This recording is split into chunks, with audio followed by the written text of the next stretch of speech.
get a little notification that recording is in progress. So it is my pleasure and my honor today to introduce you to our guest speaker for today's Lunch and Learn, Leslie Keys. Leslie is a legendary preservationist here and a Florida preservation hero. Leslie is a Florida Trust Board Emerita and currently the principal at Keys and Associates. She has served on numerous local, state, and national boards of directors, including U.S. ICOMOS, Preservation Kentucky, Preservation Action, National Alliance of Preservation Commissions, Key West Historic Architectural Review Commission, and the Jefferson County Historic Preservation Commission, of course, as well as the Florida Trust. We got her as well. So beyond historic preservation, she's experienced in fundraising, which we'll be talking about today, grant writing, which she's amazing at, marketing, public relations, strategic planning, and she's also a thought leader in the area of disaster preparedness, recovery, and resilience. So just this May, I am happy to announce and proud to have been there as Leslie received the Adelaide Sanchez Award for Historic Preservation from the City of St. Augustine. And now I'm going to pass it over to you, Leslie, for you to teach us all. Thank you, Melissa and Daphne, and welcome everyone to this month's Lunch and Learn. I would say if you, for whatever reason, cannot see the screen or hear me, put something in the chat to let us know. Otherwise, I will keep moving forward. And again, since some of us are vintage and everyone has a Florida connection, I am going to guess that that person in the upper right-hand side of your screen, you realize that his mother, until she passed away recently, lived in Naples, Florida, by the way. So when I lived in Louisville, his grandmother lived near us. And so they would shut down the streets every time he came to visit. Anyway, we're going to learn about money today. And the reason is it's really difficult to preserve a historic property of whatever variety unless you can figure out how to pay for it. And it's not wanting me to advance. It's not good. Melissa, is it going to let you advance? It is. I don't think so. Did you click on the actual PowerPoint screen instead of having it on Zoom? You might have to be in the PowerPoint. That could be a problem. Yeah, you shouldn't have to do that actually, but it depends on if you're sharing your screen. Maybe that's how you have to do it. Well, hang on a minute, and we are going to stop share a minute and see if I can figure out why it's misbehaving.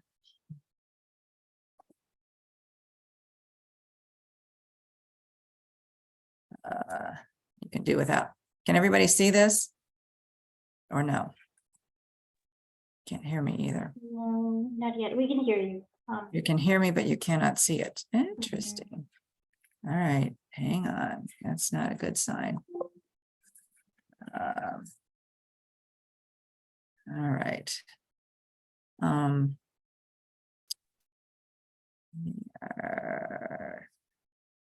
going to go back into Zoom.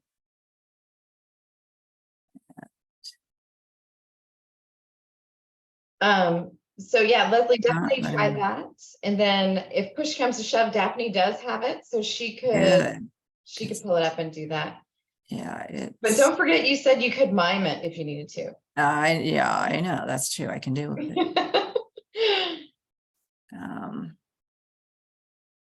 All right, we're gonna try this. Now, what are you seeing? The whole thing. I see it. Yep, I see the. Yeah, so well, we may just have to do that. It doesn't want to behave, but I'll do it from beginning again, and we'll see if we lose it. I see it. Oh, it's moving. It's moving. All right. Nice. Okay, we finally hit the 21st century. All right. We're having some issues, let's just say, with me trying to work on the Flagler College campus, which has better internet than anywhere else. So I appreciate the campus letting me do that, but yeah, we've had a few challenges. Anyway, anniversaries are also actually excellent fundraisers because people love to support anniversaries. And so just thought I'd throw a couple in there for those of you that don't know. The Florida Trust, of course, is going to celebrate 45 in a few weeks, especially at the state conference. And I've been doing grant writing for at least 40 years. I'm not counting silly little things I did in college, but yes, we have a picture of me nearly 40 years ago there at the bottom. And I did join the trust at that time when I moved to Florida. So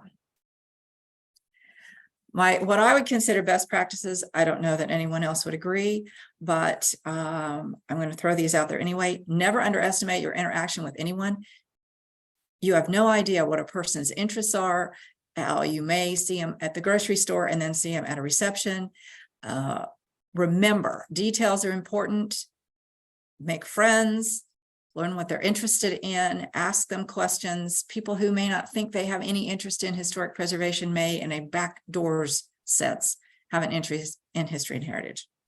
Always thank people, and I will tell you from having presented numerous times face-to-face in Tallahassee for the Bureau of Historic Preservation grants, even when not funded, I sit in the auditorium with note cards. I know that sounds very 20th century, but it's still very meaningful for those people. And I thank them for giving me the opportunity to present the case and ask them if they can give me some pointers for making a stronger presentation the next time.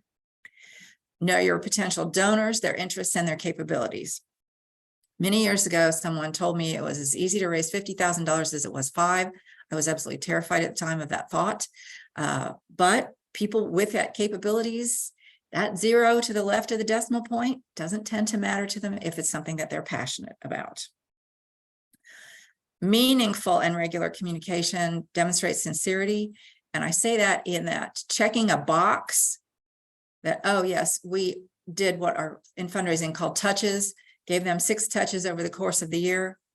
But if you sent them a birthday card or an anniversary card, you didn't write a special message, you didn't reach out to them personally, that's not really particularly sincere.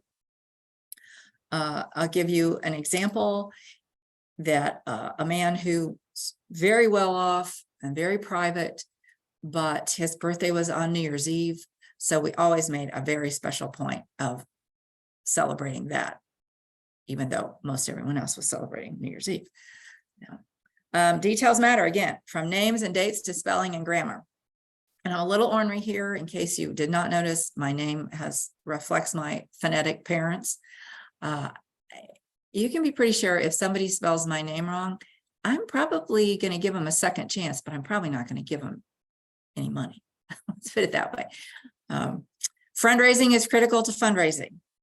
And that's really it. This is beyond the time where you do something cold and someone sends you a check. That just is not the way that fundraising operates anymore, especially because we are at a point in the nation's history where philanthropy is actually down. The generation, my generation of baby boomers has given quite significantly, but the subsequent generations are not. And some of the tech guys, I guess, have figured out they're going to take it with them. So we're having sort of a gap in fundraising now. And that is why the fundraising is so important. You should know if you have, for example, a hurricane disaster and you need 3 years to get FEMA money, what else can you do in the meantime? Who can you rely on? Who would step up to you much quicker? Participation takes many forms. During the recession, I will tell you, and I was a major fundraiser for Flagler College, pictured in the background.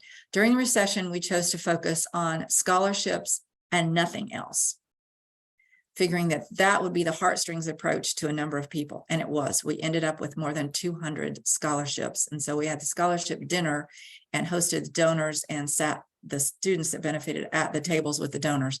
It was an amazing event. The other thing that's a little strange, was accidental, but it worked, is art is a great thing to collect because it manages to survive all those ups and downs of the economy and investments. So if someone offers you a piece of art, if it relates to your mission at all, I would encourage you to seriously consider accepting it. In-kind services,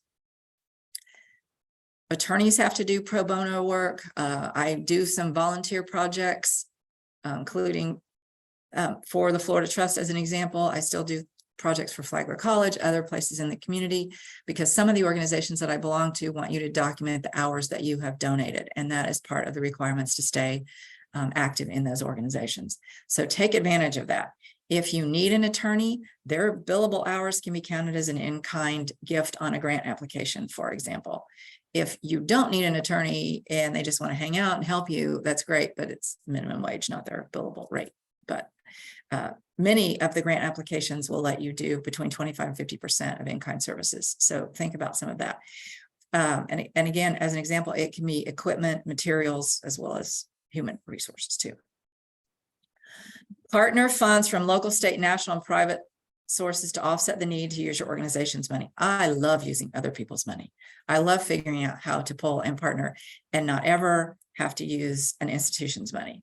And I'll give, this is public record, so I will use Flagler College as an example again. We celebrated our 50th anniversary as a college a few years ago and really needed to focus on the students and the primary mission. So we were able to do the celebration through using a whole variety of nonprofit sources.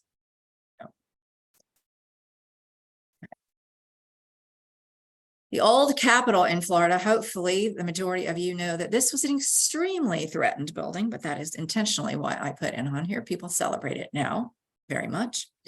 Florida loves to be number one, and now and then we actually do it right, and for something really truly positive in the sense that we do have one of the best funded historic preservation programs in the nation, if not the first, one of the first two or three to actually do what we call special category funding, which is legislative appropriations, as opposed to pass-through funding from other sources such as state and federal from other organizations.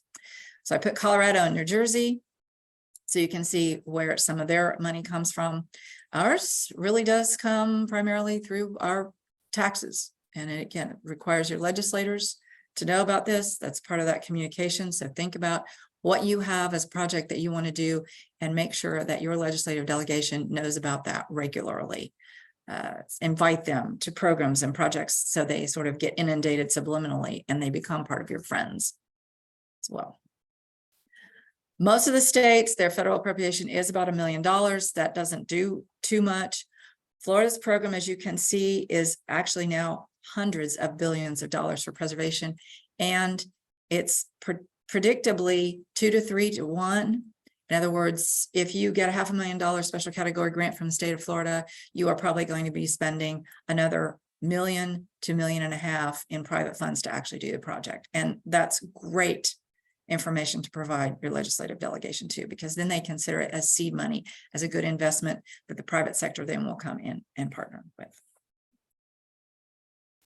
Wanted to use this. Flagler Memorial Presbyterian Church, you have to use the media, pay attention to that.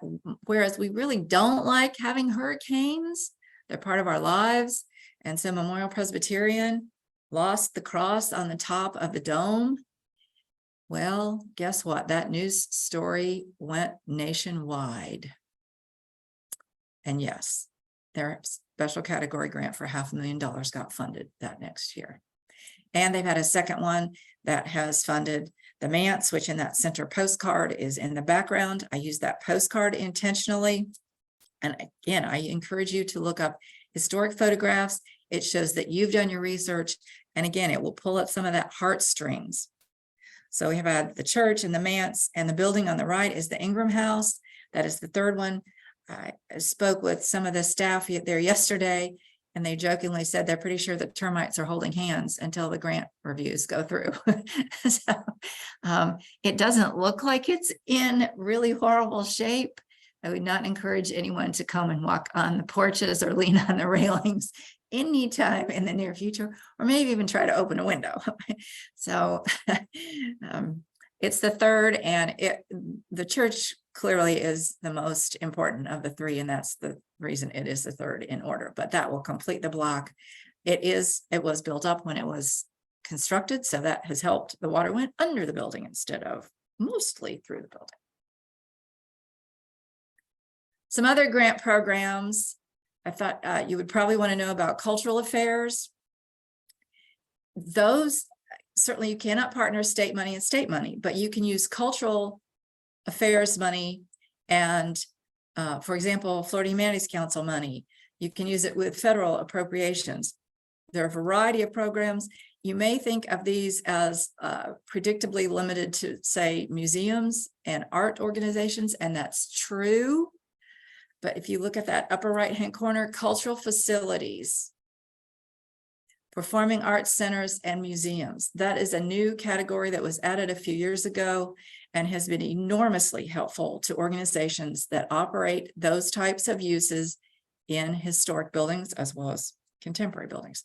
So that's another way to pull up some funds, qualify for some that you might not have thought about. Okay. Save America's Treasures, I think is a terrific program. First of all, it's one that has operated at the federal level, and it crosses political lines, administration lines. It's one of those partnerships that became a First Lady's initiative during Laura Bush, and she really promoted it heavily. It continues today. It will do a variety of projects. You can have one physical preservation project, like a building, and one collections or exhibitions project. So I will give you an example again, and I'll pick on Flagler College. You can see at the bottom, the Hotel Ponce de Leon, 2001 was funded at $400,000. And that is because in 1999, we had Hurricane Floyd that brought wind through the courtyard of the building that you are seeing in the lower right and blew out the entire glass wall of windows under the dome in the building. It also blew out most of the windows in the dormers. So the $400,000 went back in to rebuild the dormers and put hurricane glass in those upper windows. And then they did a big Band-Aid with some hurricane glass that the college paid for behind that row of sliding glass wall under the dome. Now, a couple of years later, Flagler College partnered with the University of Florida on a collections grant, because it turned out, unbeknownst to us at the time, the fact that we have Carrere and Hastings' first project and the blueprints, drawings, notes, et cetera, from that turns out to be one of the only projects of Carrere and Hastings, more than 600 projects where the blueprints still exist. So you can go on to UFDC, University of Florida Digital Collections, Carrere and Hastings, and see that they went in and conserved those drawings. They scanned those drawings. You can zoom them, you can use them. They're open access. Enjoy it, have at it. We appreciate that. It's great. And we have those drawings on long-term partnership with them in Gainesville, where it is many feet above sea level higher than here we are on the coast of Florida. So they are in a climate-controlled facility where they're being conserved, and hopefully will be there hundreds of years longer. But you can see examples here from throughout the state. Preservation Technology and Training Grants, NCPTT, which is the National Park Service's Innovation Center. I would encourage you to do this. I know that there is an initiative, I think it's running through the Florida Public Archaeology Network over this next year to look at cemetery conservation. That is definitely a project that you can have funded through NCPTT. They can do conservation workshop. We did bring them to St. Augustine and had the public come and learn, volunteer how to appropriately clean a headstone and do conservation on it so that you're not damaging the information that's on the headstone, but you're getting the fungus and the green algae and mold off of it. Again, in hurricane-prone Florida, and I keep in mind, I taught college students for a long time. So after recent hurricanes, Matthew and Irma, my conversation with them is that we were going to go to one of the cemeteries where the term floater was going to take on an entirely new meaning for them as a college student. Because we did have people rise up, the graves came up out of the ground because we had so much water in the ground. Something that, let's just say, I think I might be cremated. I don't want to take a chance on any of that. Putting them back together again was an interesting project, but there's small grants, as you can see, $20,000, but that might be enough to get a project started in your community. We've had people who have privately adopted portions of cemeteries. They're not going to be buried there, but they want to see the historic cemetery conserved, so that's a way to pull in some matching participation too. New challenge grant program, Climate Smart Humanities Organizations. This is exciting, at least to me. This is new. As you can see, here is information that is out there. This was this year's information. Obviously, we don't have next year's yet, but I put this in so that you can see the time frame, the amount. You must match 1-to-1. The obviously federal dollars, so non-federal money. But again, you could do state, local, county. To do that, you have 24 months to do a project. Climate action and adaptation plans. Florida now has regional compacts throughout the entire state. Southeast Florida started it about 15 years ago, but now every region has their own compact. And now NEH is making this available so that if you're a humanities organization and you need to deal with climate action and adaptation, mitigation, resilience in your community for your projects and programs, this is some funding to start. And $300,000 is a pretty good amount. It may be a $600,000 project with the match. And federal fiscal year, as you can see on that. And then there's the website for that one. History Channel. This is not active at the moment, but it is still in existence. And they tend to kind of watch at the History Channel with what else is going on the national level so that their money can be matched with other organizations. So that's the reason I put it in here, is just to sort of kind of put it on your radar screen to keep track of it, to see if they choose to open it up again. I'll also tell you that if you have not reached out to the History Channel to help you do some interpretation and you have a terrific historic property or program or person, whatever the importance of your resource is, contact them. You'd be surprised. Every now and then you'll get a call out of the blue, say, we got your email and we love the pictures. You sent us a video. This is terrific. How many people do you have?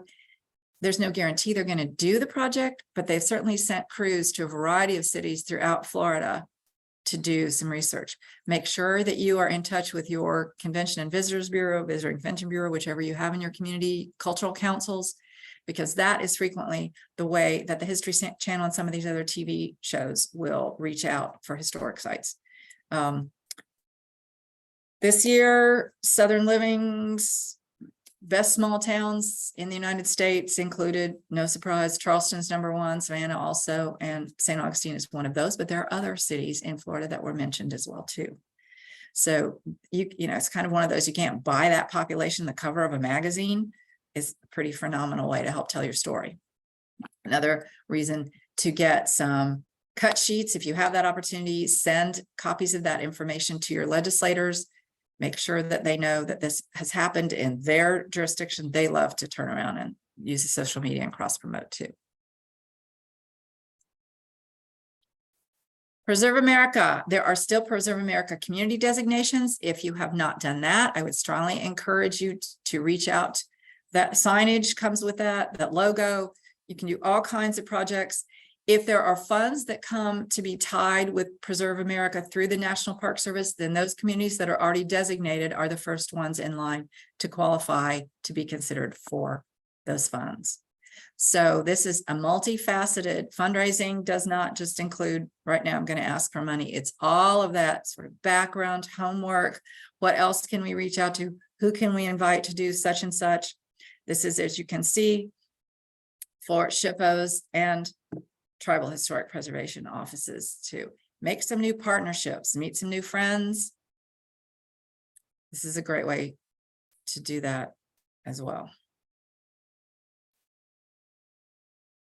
National Trust has a variety of funding sources. Again, organizational forum level membership is $250. And maybe for some small organizations, that sounds like a lot, but that is what it takes for you to begin to qualify for their grants. Some of their grants, you can see, are small, $2,500 to $15,000. The great thing is the turnaround time is quick. So if you have a project that you want to fund in the fall and you're a forum member, you can apply in the spring. And some of these I put in as examples. These are not all of their funds. These are just examples of their funds and what's available with deadlines this year. This comes up regularly. The trust very much likes to do projects that can become best practices for other communities. I'll give you an example. Again, I'm going to give you local ones, but Keeping History Above Water is a conference that has traveled throughout the United States over the past, I guess, 6-7 years now. And we did a community values workshop, which I would encourage every community to consider doing. If you have to make a decision on what you want to keep and what you will let go in your community, it's really good to know what the community considers to be those valuable resources. And it's entertaining, I will tell you, in addition to when we have hurricanes, schools, hospitals, all those are on the critical list to get reopened almost immediately. People in the community also wanted the bars and restaurants open. If you walk down the bayfront in St. Augustine, the Hilton still has their high water mark plaque on the wall, and people come by and take pictures of that. So they're not shy about showing the damage that they have had. Same kind of thing in some other places, and I think we'll show you some of that in the future. But so be honest, open, but the trust is really reaching out on this. I put this in again, National Trust Preservation Funds, little tiny grants. This is sort of me testing some of you to see if you have some name recognition. The bottom line, anybody recognize either Linda or Jerry Bruckheimer? Daphne is off the hook on this because she's probably too young on this one too. But if you don't know, she's definitely too young. She didn't know who Nicolas Cage was either. who, by the way, bought a big house in New Orleans right after Hurricane Katrina to invest there. So Jerry Bruckheimer, anybody know? Put in the chat. Hopefully somebody does. If not, I'm going to get really worried about you. TV producer. Yeah, big time. Huge producer. His wife grew up in rural Kentucky. She sits on the National Trust Board. The last Floridian we had on the National Trust Board is someone you also should recognize the name of, Gloria Estefan. You might not have heard of the Miami Sound Machine. That was a few decades ago, but hopefully you recognize she helped save Miami's Marine Stadium, which is where decades ago Jimmy Buffett played. He might have contributed to that. See, you never know all those connections, so pay attention to that. Anyway, just wanted you to see that there are people in Florida. There are a lot of people that have moved to Florida that have private foundations. So we are very fortunate on that. I gave you examples of 2 projects that we did in St. Augustine. Flagler College is loved or hated by the community, depending upon, whether the students are in town or not. Frequently, when it's nice and quiet, they think it's okay. So we try to come up with programs that will actually let the community and the students interact together. So you can see my list of partners for a couple of projects to start talking about sea level rise, even if we can't talk about climate change, depending upon who's the leader in Tallahassee. But you can see the partnerships that we pulled together. Some of these people, some of these organizations, like the Florida Trust, did promotion for us. That's terrific. That's part of that in-kind service. Some of the other organizations gave us funding. The Union of Concerned Scientists actually brought in some international speakers that we couldn't afford to bring in, and so they helped fund that. National Park Service did help to do this as far as an educational training program. So think about who you would pull together as partners. This is Keeping History Above Water. Again, I'm big on spreading this information around. When you do a project, we went ahead and printed an extra 50 programs, and all of this was fully underwritten. I spent a year and a half as a co-chair with Marty Hilton from the University of Florida, raising money to put on this conference so that the speakers could afford to be here. People could have free parking. We got great hotel rates, all of that. We printed extra lanyards. We printed extra beautifully full color programs and went around to our legislative delegation and presented them with these to explain this to their staff and to them as to why this is important. We also had elected officials that came and attended the free public program. You can see one of the editors of Rolling Stone, Jeff Goodell, The Water Will Come. He spoke in the Flagler College Auditorium, which holds about 900 people. We also live streamed it and taped it. Again, those services were donated by other educational institutions. We had students come in and do that, so we didn't pay for any of that. And again, this is from a $5,000 grant from the National Trust, or a public engagement workshop was part of that. Part of our community engagement was to figure out what was important to the people who live and visit our community and people that may have never been here, but they know something about St. Augustine. And we did a very unofficial poll first, and I was a little naive on that, I freely admit, when I asked a room full of the public what they thought were the most important properties to save in St. Augustine. Several of them said their own homes. And none of those people live in historic houses. Most of them live outside the corporate limits of St. Augustine. So we decided we should up it a little bit and maybe make it a little less political in the small p sense. And so what we did was pull those National Register listings. If you are not familiar with this, and I did do actually a program a couple of weeks ago and found out people were not. The National Park Service partnered a few years ago with Wikipedia, and by county, all of your National Register listings are on Wikipedia pages. So search under Seminole County, Florida, Wikipedia's, National Register of Historic Places. Not only does it have the listing, it will tell you the date. You can click and you can download the National Register nomination. So we chose properties that were either National Register listed or with the Castillo de San Marcos. It's as of next year, will have its 100th anniversary as a national monument. And this is how people ranked. And we had hundreds of people. We did this online with a simple Qualtrics survey and let people vote. We kept track, internally, so that you didn't vote 4,000 times for the same property. Everybody got a vote. But it was kind of surprising for some people. I mean, the Castillo, I don't think surprised most of anybody. Has 1 million people that visit it every year. We were surprised, quite honestly, at the college that the Hotel Ponce de Leon came in second. Both buildings, of course, are two that cannot possibly be lifted or moved. So we have to deal with resilience other ways.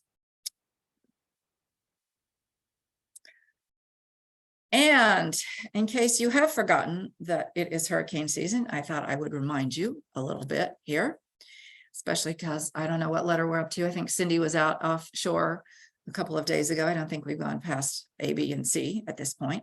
But the other reason I put this in is Jessica Clark, who is a newscaster, Jacksonville Television Station, covers our entire Northeast Florida region. She even went up to Georgia and covered the horses at Cumberland Island. So if you have a newscaster that wants to do a story, we have an environmental reporter that I think she still lives in DeLand, but she covers all of Central and South Florida.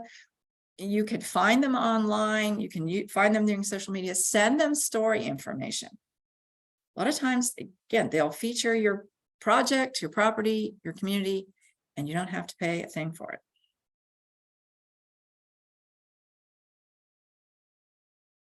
And this is last fall. The Castillo, by the way, announced 2 weeks ago that it does look like they're going to finally get some federal funding to try to deal with their seawall, which, yes, it's historic. It dates to the 1830s, but as you can see, the water flows over it for virtually no reason whatsoever every time we have a high tide. And in case you have not paid attention, this coming weekend, we have a full moon and the 4th of July. So we're liable to have some water from Sunny Days flooding. This is where I said under other people's money. Match those funds. I love it when you don't have to dip into an organization's reserves or ask your members for additional funding. So try to think about this. Ponce de Leon Quincentennial was done statewide a few years ago. I don't know if the Florida Humanities Council is planning for another anniversary event anytime soon, but if you're not familiar with that organization, again, introduce yourselves electronically, if not personally. Florida Humanities Council is located on the University of South Florida, St. Pete campus. Set up an appointment, go talk to them. Know how many visitors come to your community and know the impact on that. I did do a little Googling for some of the Main Street communities, since that's how Florida Trust partners these days, and did not find hardly anything on some of their websites about the impact of tourism in their communities. So I will be doing a longer version of this presentation in Ocala. I'm going to say a few things, and so it'll be a little more interactive with that opportunity too. You'll get the real me for things instead of the virtual me. But touch on this briefly, tax credits. Jacksonville had a fire. This is the first building that was rebuilt down after the fire. If you are familiar with downtown Jacksonville and you cross the Main Street Bridge into downtown, getting ready to run the Gate River Run, you go right by this. Tax credits can be matched with ad valorem tax exemptions and any other local financial plans that you have. Probably the most important part of this is that bottom information. The dial-up church building was purchased in 2001. Normally, unless it's a major building, you have 24 months to finish it. This was a major building. It took 5 years total to complete. It also is one of the only ones that had actually gone through a full rehabilitation in the 1980s and had been fully depreciated. So it was up for it again. The interior needed a whole lot, and it had, because of the fire, and had been gutted and all of that and rebuilt back together again. They had a great amount of flexibility on the interior. But I thought you might enjoy the part where during the 2006, right before the market really started in our recession, the owner sold the tax credit and made 30% profit. He's also a committed preservationist and loves to talk to people about the tax credits.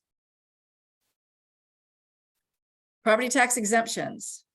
This was personally exciting. This was Riverside Avondale Preservation, where at the beginning of the slideshow is where I started as the executive director almost 40 years ago.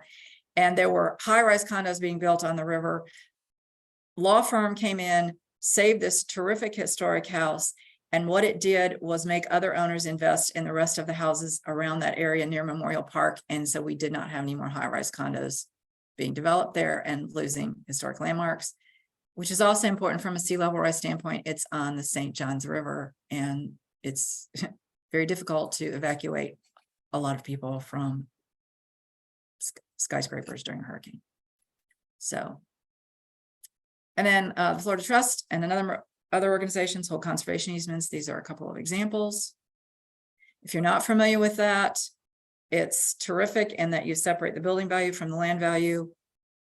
You need an appraiser, you need an attorney, but it pulls the development rights out, and it's a pretty nice tax benefit if you're not from, and again, all these can be partnered together. This is my last little piece. Part of my passion is a little tiny island in the Abacos that has ties to St. Augustine and Key West. I've been there many times over the last 3 decades. And this is where Hurricane Dorian churned for 24 hours 4 years ago. So much of what you see in my picture does not exist anymore. New Plymouth, great little New England fishing village that has hurricane shutters instead of chimneys. Many of the buildings have had to be rebuilt in concrete block since then, but the people have come back, and you can see my narrative here. Chef Jose Andres arrived on the island, landing in the baseball field. and fed the entire island's population. So, and nearly all of the funding came from people from Florida who go to the little island regularly. So, me included, sent money through the Red Cross. So, questions if anybody has any. Thank you so much, Leslie. That was a wonderful presentation. I know I'm looking forward to the full, I was gonna say full Abridged. Monty, but that would be inappropriate. Yeah. In Ocala. A question I was gonna throw out to you, something that we get a lot is for individual homeowners. So they're not maybe necessarily an entity, a nonprofit, they're just, homeowners, but they want to do the right thing. But oftentimes there's less funding for those folks. So do you have any good places or recommendations for folks to start on those? Some communities will provide tax breaks, particularly these days if those property owners are retrofitting their buildings to make them more resilient to our weather. Mm-hmm. I will tell you though that I think has been the most successful is the historic preservation ad valorem tax exemption, which was passed by the state almost 25 years ago. It lets each county do enabling legislation so that you can make that available in your communities. It does not affect school taxes because that's a mom and apple pie thing. We're not going to take money away from schools, but it can affect city and county taxes if both the city and county adopt it, and it can be up to 10 years. And it can be large projects and small projects. The Casa Monica Hotel in St. Augustine was a $17 million project that used the federal tax credits and the ad valorem tax exemption. I have done homes for people. They still have to go in and renovate their houses and spend the money themselves. But if you're going to go in and spend $25,000 or $50,000 to upgrade kitchens and bathrooms and whatever else you're going to do and stay within the Secretary of the Interior standards, and you're not going to be taxed on that for a period of 10 years, that's a pretty good incentive. Mm-hmm. Especially if you have a property that is in pretty bad shape, for example. Therefore, you might, let's just say you spend $200,000 on it, but $150,000 in Florida these days might be land value, and $50,000 might be the building value. All you have to do is spend 20%. You only a tiny little bit. Some people who have depreciated properties go in and put a new air conditioning system in, and it freezes their taxes for a period of 10 years. So I'll give you, again, St. Johns County examples. Last week, Hastings, which is a little town, no longer incorporated, but wonderful, proud heritage, just created a main street on its own. And there are private individuals going in and buying some buildings that are in really bad shape. I mean, to the point where one almost collapsed, and fortunately the county and the town's people worked together so that it was not taken down, it was stabilized, and then private developers, investors, people who live there have come in to save that building. Those are there are two properties on Main Street. They're the first two outside the city of St. Augustine, but in St. Johns County. So the county commissioners are thrilled about this, something that they didn't ever really envision would be something that was always going to be downtown St. Augustine, and it's not. And so we're seeing more interest now in people, and they don't have to be in an incorporated area. So we've got people in farmsteads who have historic farmhouses and barns you can do. So there are not sources to actually give you money. I have worked with people who have inherited a family house that's been in the family for generations, and they're willing to incorporate as a nonprofit and have it open for a limited amount of time each year. And legally, under the IRS regs, you only have to open it a day a year. So I've worked with people that have done like a fall festival and had arts and crafts people come and hang out in the yard, and people come and park, and they do barely guided tours, through the house. Now, obviously they put stuff of value away, I'm sure, but it's a great way to share that family history, and they can then qualify for grants and foundation funds. Well, that's a great perspective. Thank you for sharing that. That has not been one that I've often thought of, so that's very helpful. For everyone on the call, Leslie is such a wonderful resource, and this is a great opportunity. If you want to ask a question, you can unmute and ask a question, or you could type it in the chat. I also put a link to the Preservation on Main Street conference if you're interested in learning more about that, or when Leslie's going to be talking there. While you decide if you want to unmute or ask a question in the chat, I have a follow-up for you, Leslie. You're such a wonderful resource on the adaptation and resiliency piece. I know you hit on some of the resources in your presentation around funding those initiatives. Do you have maybe an example you could share with us real quick of maybe a success story that you could think of funding for resiliency? Well, there are a number of national models, for example, and I'll throw out Annapolis because they were the first ones to go through an entire comprehensive plan, and all of their documents are online. St. Augustine has resilient heritage. St. Augustine, that actually the Keeping History Above Water conference is what got the city, capital C, to come to the conference and understand that they needed to really start moving. So you got lift stations and plans and all that. But there are a lot of communities throughout Florida that are doing this at the same time. Pensacola is doing some work now. It's interesting. Some of the communities in Southwest Florida didn't really see it as an urgent need. And part of that is the components of their population aren't long-term Floridians. But perhaps after last year's weather events, they seem to be a little more inspired, shall we say, to move forward with some resilience efforts. The other reason that I would talk a little bit about Florida as a kind of a different animal, if you have a FEMA designation because you've had a disaster event, those FEMA funds are going to take 3 to 5 years before you see them. That's just the way some of that operates. But if you can go in and apply under Department of Economic Opportunity as a test case, that's a great way in Florida to do that. There are, you can have other FEMA funds that move much faster that aren't related to your direct disaster declaration, and those can then be partnered with other organizations.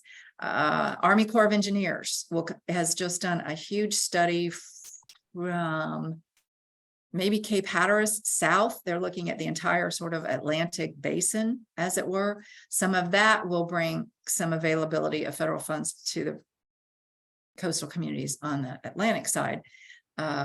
Miami has done a lot. I think they, and I haven't checked recently, they spent hundreds of millions of dollars doing resilience in their community. And, you know, it's Miami, they have hundreds of millions of dollars.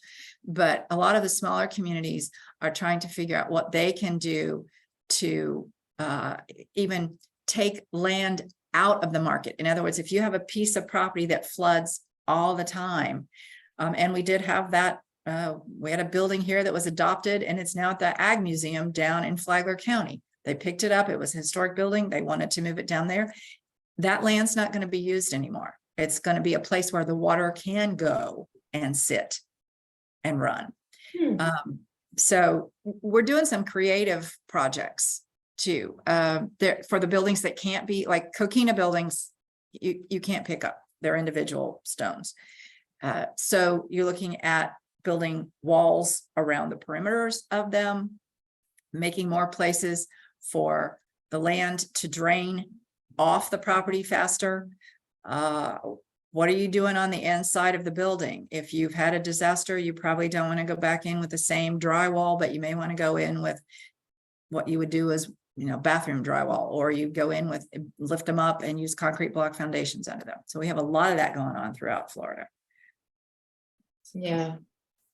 Do we have any other questions for Leslie? I didn't see anything in the chat, but please feel free to unmute. If you have a question, you can just ask it right out loud.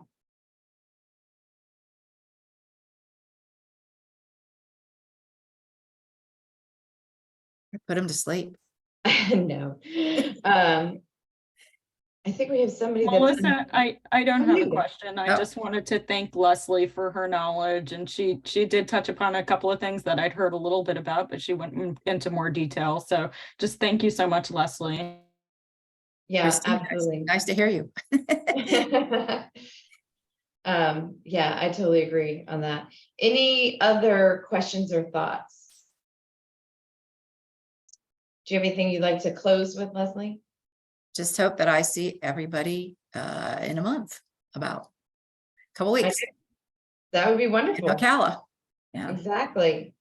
All right. Well, thank you everyone for joining us Thank you so today. much. We appreciate it, and we will be sharing this with everyone, the recording with everyone, and I'm sure that Leslie would be thrilled for you to reach out to her and ask her any questions. So unless there's any other questions, we can sign off and go back to work. All right. Thanks, everybody. See you later, Leslie. Bye. All right, take care. Thank you Bye. so much.